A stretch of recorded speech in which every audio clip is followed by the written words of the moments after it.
put them down here, I'm going to put an angle bracket right across here on both sides so I can sink a piece of wood in here. And then I'm going to put two smaller size bars going across here and two smaller size bars going across here. You can't really see it from here, but it's basically a small shoe rack.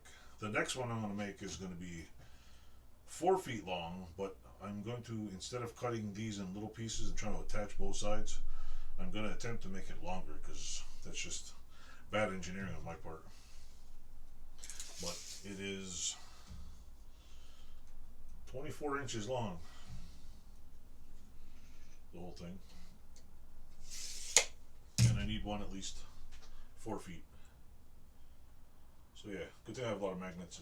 Thanks to Fireball Tool, I have all the minion squares. I have another one, I just didn't put it on the table. So anyway, next, for these purposes I'm just tack welding it. I'm not completely stitch welding it together. It's not going to be perfect, but you know what? This is what it is.